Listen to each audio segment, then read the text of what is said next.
2012년도 하나님께서 저희 교회에 첫 번째 성례 주일로 허락하여 주셨습니다.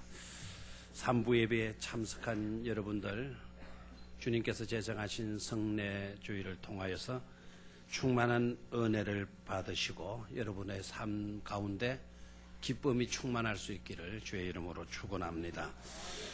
오늘은 정표라고 하는 제목으로 세 단락으로 말씀을 드립니다. 첫 번째는 기독교의 핵심이 뭔가, 복음의 핵심에 대해서 간략하게 네 가지로 정의를 하겠고, 두 번째로는 우리 성찬식, 오늘 성찬식을 통해서 받게 되는 떡, 이 생명의 떡은 무엇을 의미하는 것인가, 생명의 떡은 어떤 떡인가 하는 것에 대해서 말씀을 드리고, 그리고 주님께서 우리를 위하여 주신 그 살, 그 떡을 먹고 또 주님의 보혈을 의미하는 그 잔을 받는다라는 게 무슨 의미를 갖는 것인가에 대해서 말씀을 드리도록 하겠습니다. 첫 번째로 복음의 핵심은요, 복음의 핵심은 이 엑기스, 복음의 분량은 엄청난데 그 복음의 엄청난 그 내용들을 핵심적으로 딱 요약을 하면 네 가지로 설명이 돼요. 첫 번째는요, 하나님께서 우리를 미리부터 예정해 두셨다라는 거예요. 미리부터 하나님께서 우리를 예정하시고 또 선택하여 주셨다라는 것입니다. 그 미리라는 게 언제냐? 미리라는 게 언제냐? 내가 있기도 전에 하나님께서는 우리 모두를 예정해 놓으셨다라는 거예요. 내가 있기도 전에 벌써 그 이전부터 예정해 두셨고요. 우리가 하나님의 하자도 모를 때 하나님을 알려고 노력하기도 전에 미리부터 하나님은 저와 여러분들을 하나님의 백성으로, 하나님의 자녀로 예정해 놓으셨다는 것입니다. 어느 날 갑자기 저들을 내 백성으로 삼아야 되겠다, 그렇게 생각하신 것 아니에요. 우연히 우리가 하나님의 백성이 되고 자녀된 것도 아니다라는 겁니다. 우리가 하나님을 이렇게 알고 믿기까지는요, 하나님께서 얼마나 오래전부터 계획하셨는지, 그리고 얼마나 많은 사람들을 동원시켰는지, 그리고 크고 작은 사건들을 연출하셨는지 모릅니다. 그 모든 것들을 통하여서 합력하여 선이 되게 해 주셨어요. 그래서 저와 여러분들은 하나님의 자녀가 되고 하나님의 백성이 되고 구원받은 자가 되어 하나님의 은혜로 하나님을 예배할 수 있게 되어진 줄 믿습니다. 그러니까 생각해 보십시오. 이 모든 것들은 내가로 시작되는 게 아니에요. 내가로 시작되는 게 아니고 하나님으로, 하나님의 은혜로 말미암는 것임을 깨닫게 돼요. 두 번째로요, 복음의 핵심은 하나님께서 우리를 친히 부르셨다라는 거예요. 전문적인 용어로는 하나님이 우리를 소명하셨다, 하나님의 소명입니다. 이게 복음의 핵심이에요. 여러분 생각해 보십시오. 하나님이 오래전부터 미리부터 우리를 예정해 주셨고 예정만 하신 것으로 끝나버렸다면 그 예정이 무슨 의미가 있겠습니까? 예정만 있고 하나님의 소명이 없다, 하나님이 우리를 부르시지 않았다 하게 되면 그 예정은 무의미한 것이 되고 말 것입니다.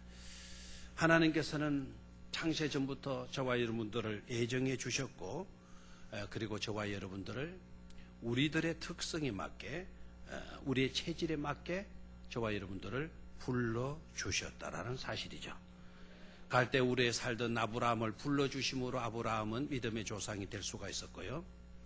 광야에서 양을 치던 모세를 하나님께서 불러주심으로 모세는 이스라엘의 대지도자가 될 수가 있었고요.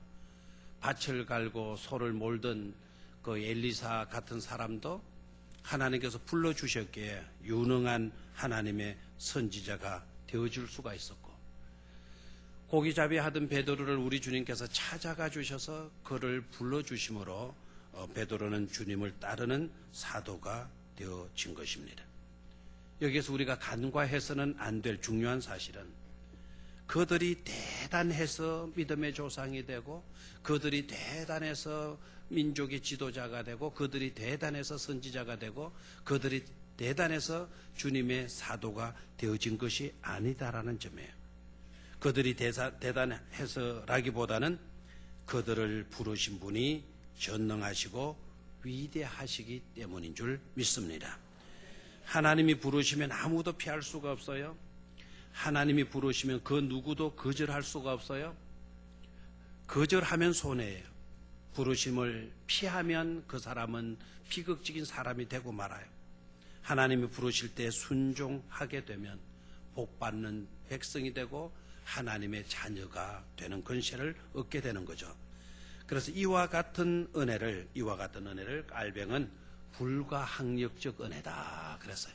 피할 수 없는, 누구도 거절할 수 없는 우리에게 주어지는 하나님의 은혜라고 해서 불가항력적 은혜라고 그랬어요. 이게 우리에게 주어진 복음의 중요한 핵심적 요소인 줄로 믿습니다.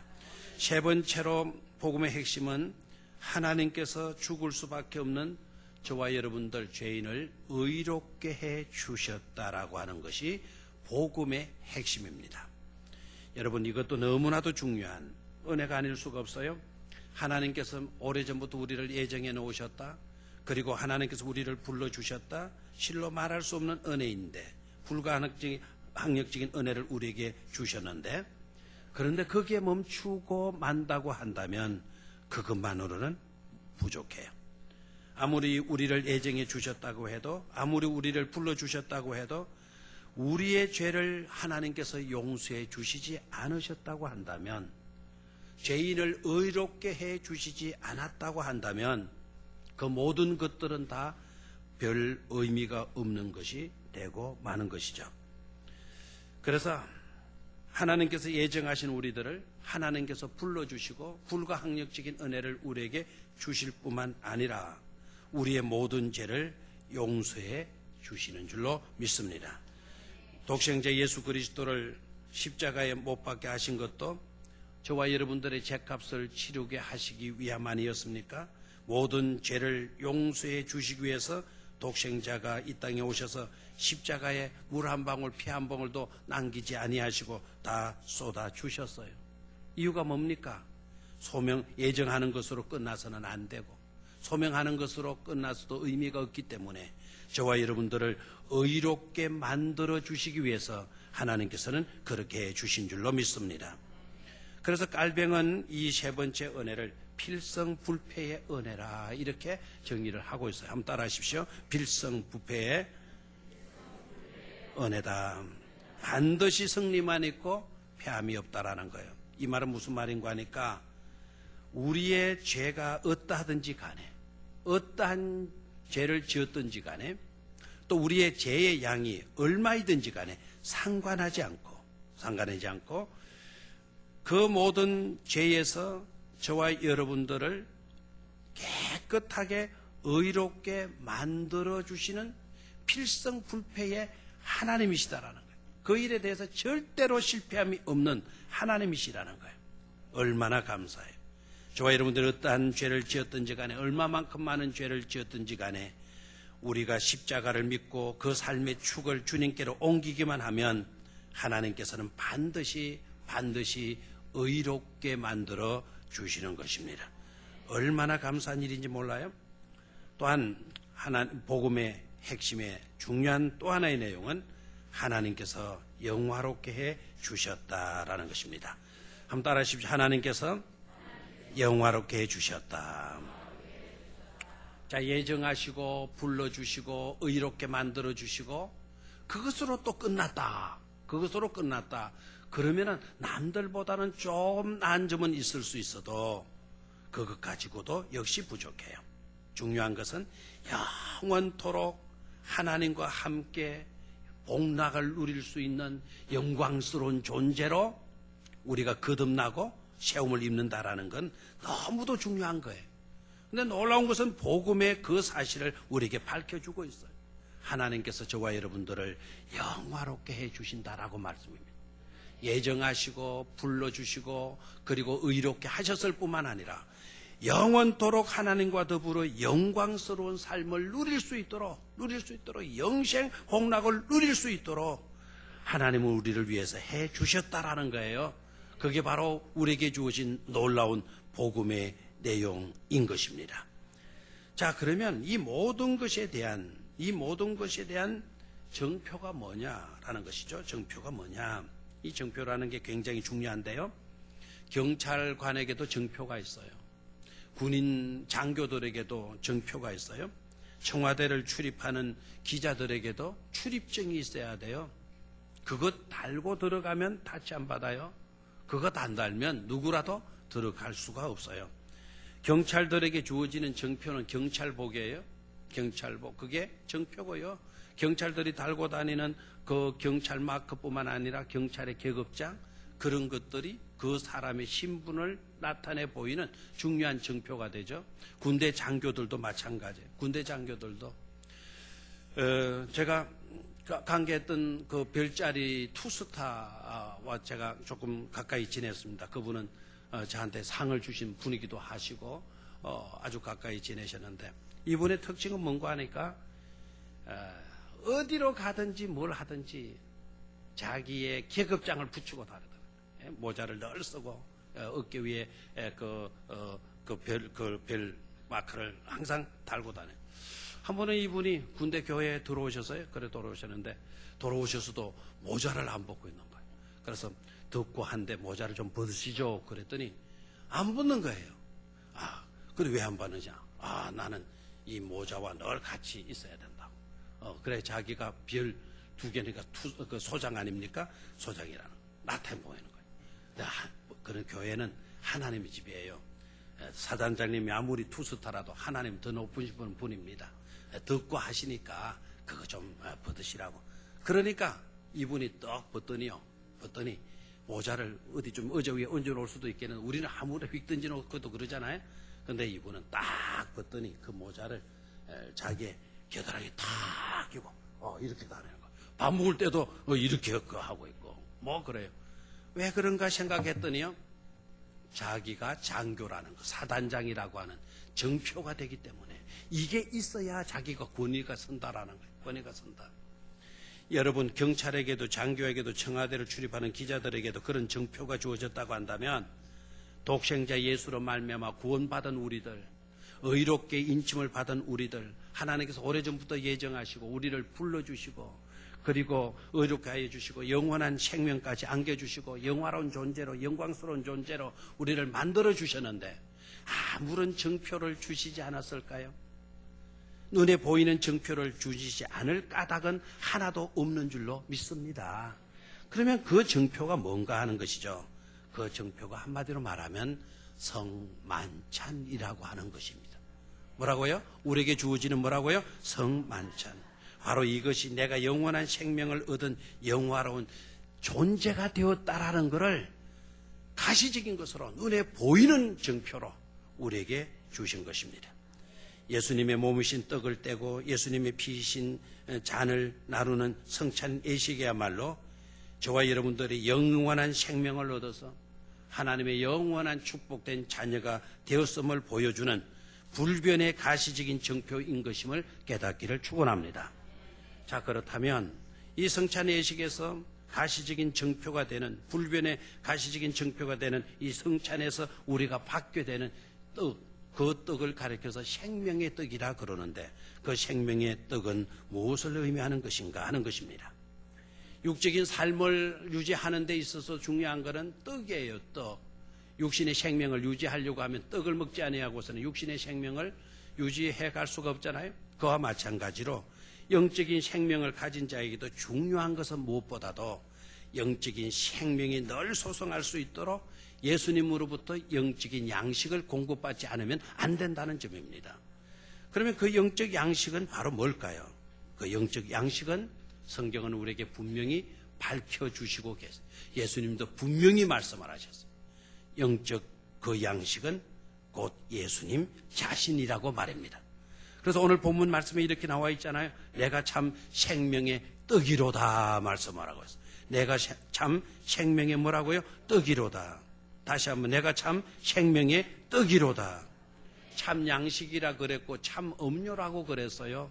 예수님 자신이 우리의 영적인 뭐가 된다고요? 양식이 되고 영적인 뭐가 된다고요? 음료가 되어 주신다라는 말씀이에요. 왜 아멘이 안 나와요? 영적인 양식이 너무나도 중요하잖아요. 주님의 양식, 주님이 주시는 그 떡을 우리가 먹지 않고서는 우리는 영적인 삶을 유지해 갈 수가 없는 겁니다. 자, 그러면 그 떡은 뭐냐? 그 떡은 살아있는 떡이요. 그 떡은 살리는 떡이에요. 지금부터 큰 소리로 따라 하시는 겁니다. 그리고 따라 하시는 가운데 여러분들이 아멘으로 응답을 하시기를 바라요. 그 떡은 살아있는 떡이요. 살리는 떡이다. 살아있는 떡과 죽은 떡이 어떤 차이가 있는가? 죽은 떡은요, 음식과 같은 그런 떡은 놔두면 상해요. 어떤 떡도 놔두면 상해요. 왜 상하느냐? 산 떡이 아니기 때문에 그래요. 그래 예수 그리스도는 살아있는 떡이에요. 상하는 법이 없어요. 영원토록 살아있는 떡이에요. 살아있는 떡일 뿐만 아니라 저와 여러분들을 살리는 떡이라는 거 깨닫기를 축원합니다. 그래서 오늘 여러분들이 받게 되는 이 떡은 예수 그리스도라 그랬죠. 그 떡은 살아있는 떡이요. 살아있는 떡을 우리가 먹는 거예요. 살아있는 떡을 취할 때 우리는 살아있는 생명을 유지해 갈 수가 있는 겁니다. 그리고 그 떡은 어떤 떡이라고요? 살리는 떡이라는 사실이죠. 또 따라하십시오. 그 떡은 모든 필요를 충족시켜 줄 수 있는 떡이요. 적합한 떡이다. 모든 필요를 어떻게 해줄 수 있는 떡, 충족시킬 수 있는 떡이고요. 누구에게나 어떤 상황에 있는 자이든지 간에 어떤 떡이다? 적합한 떡이라는 거예요. 적합한 떡. 여러분, 그 구약시대 때 광야 백성들이 하나님께서 주신 하늘에서 내린 떡이 있었어요. 그 떡이 바로 뭐였습니까? 만나였어요. 광야에 굶주린 백성들에게 필요를 채워주는 만나였어요. 그 만나 속에 온갖 영양분이 다 들어요. 모든 바이타민이 그 속에 다 들어가 있어요. 그 떡을 먹게 되어졌을 때 그 어떤 사람들도 영양실조 걸린 사람이 없어요. 뭐 바이타민 부족으로 뭐 고추병이 되거나 뭐 성과적이 되거나 뭐 양맹증이 되거나 하나도 없었어요. 모든 필요를 충족시켜 줄 수 있었던 떡일 뿐만 아니라 모든 백성들에게 뭐한 떡이었다? 적합한 떡이었어요. 광야의 백성들에게 가장 적합한 떡이 뭐냐? 그게 바로 만나였어요. 그와 마찬가지로 우리가 살아가는 이 광야, 눈물의 골짜기 아닙니까? 이 눈물의 골짜기와 같은 광야 같은 세상에서 우리에게 가장 적합한 양식이 되어지는 떡도 바로 예수 그리스도이신 줄로 믿습니다. 구약의 만나를 먹을 때에도 어떤 사람은 맛있다 그랬고 어떤 사람은 맛없다 이런 사람이 없었어요. 어떤 사람은 너무 달다, 어떤 사람은 너무 안 달다 이렇게 말한 사람도 없었어요. 모두에게 적합한 떡으로 주어졌습니다.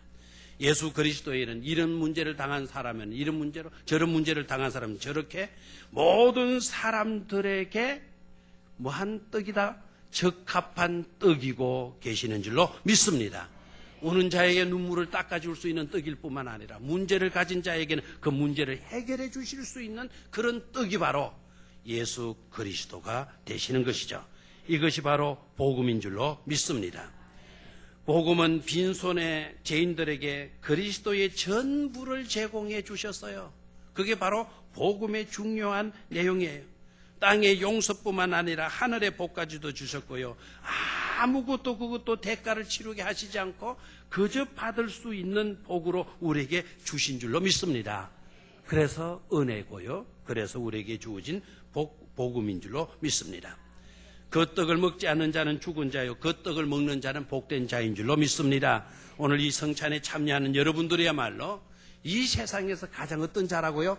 복된 존재라는 걸 깨닫기를 축원합니다. 마지막 세 번째로 살을 먹고 피를 마신다라는 것은 구체적으로 무엇을 의미하는 것인가?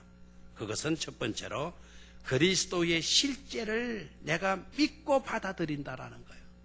예수님이 추상적인 하나님이 아니시고 예수님은 이와 같이 우리가 눈으로 볼 수 있는 떡이요 눈으로 볼 수 있는 생명이라는 것을 실제적인 것으로 우리에게 보여주셨어요. 그래서 실제로 믿고 그 예수님을 우리의 심령 가운데로 받아들이는 것, 이것이 바로 살을 먹고 피를 마신다는 의미가 되는 것입니다. 두 번째로 살을 먹고 피를 마신다라는 것은 예수 그리스도의 죽으심이 나를 위한 죽으심이고 예수님의 그 부활하심이 곧 나를 위한 부활이신 것임을 우리가 확정하면서 이 살을 먹고 피를 마시게 되어진다라는 것입니다. 여러분, 육신을 위해서도 그 떡이 필요하듯이 우리의 영혼을 위해서도 주님이 제공하는 생명, 주님이 제공하시는 떡이 잔이 필요하지 않습니까?